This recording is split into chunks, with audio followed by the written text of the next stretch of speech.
ମୋ ଲାଇଫର ପ୍ରଥମ ଥର ପାଇଁ ପ୍ଲେସମେଣ୍ଟ ଟ୍ରେନିଂ ଆଟେଣ୍ଡ କରିବାକୁ ଯାଇଥିଲି। Hello everyone, good morning all. ମୁଁ ରେଡି ହୋଇ ବାହାରି ପଡ଼ିଲି କାରଣ ମୋ ଜୀବନର ପ୍ରଥମ ଥର ପାଇଁ ପ୍ଲେସମେଣ୍ଟ ଟ୍ରେନିଂକୁ ଯାଉଛି।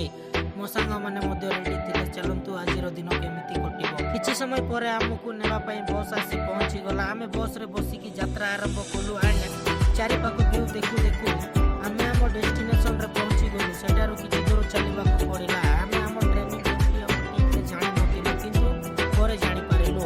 ତାପରେ ଟ୍ରେନିଂ ହଲ୍ରେ ପହଞ୍ଚିଗଲୁ। ଦେନ୍ ସାର୍ କ୍ଲାସ୍ ଆରମ୍ଭ କଲେ। କ୍ଲାସ୍ ସରିଲା ପରେ ବହୁତ ଭୋକ ବି ଲାଗିଲା, ତେଣୁ ଆମେ ଖାଇନେଲୁ। ଖାଇସାରିଲା ପରେ ମୁଁ ଆଉ ମୋ ସାଙ୍ଗ ବାହାରକୁ ଗଲୁ। ଖରା ଆଉ ବହୁତ ଗରମ ବି ହେଉଥିଲା, ସେଥିପାଇଁ କୋଲ୍ଡ ଡ୍ରିଙ୍କସ୍ କିଣି ପିଇଲୁ। ତାପରେ ପୁଣି କ୍ଲାସ୍କୁ ଯାଇ ଟ୍ରେନିଂ ଜଏନ୍ କଲୁ। ଟ୍ରେନିଂ ଟିକେ ଲେଟ୍ରେ ସରିଲା ଆଣ୍ଡ ସନ୍ଧ୍ୟା ମଧ୍ୟ ହେଇଗଲା। ତ ଆମେ ଏବେ ହଷ୍ଟେଲକୁ ଯିବା ପାଇଁ ବାହାରିଲୁ। ଶେଷରେ ଆମେ ହଷ୍ଟେଲକୁ ପହଞ୍ଚିଗଲୁ। ଆଜିର ଦିନଟା ସିମ୍ପଲ ଥିଲା, କିନ୍ତୁ ଏକ ନୂଆ ଏକ୍ସପିରିଏନ୍ସ ମିଳିଲା। Thank you so much guys ମୋର ବ୍ଲଗ୍ ଦେଖିଥିବାରୁ। See you next blog.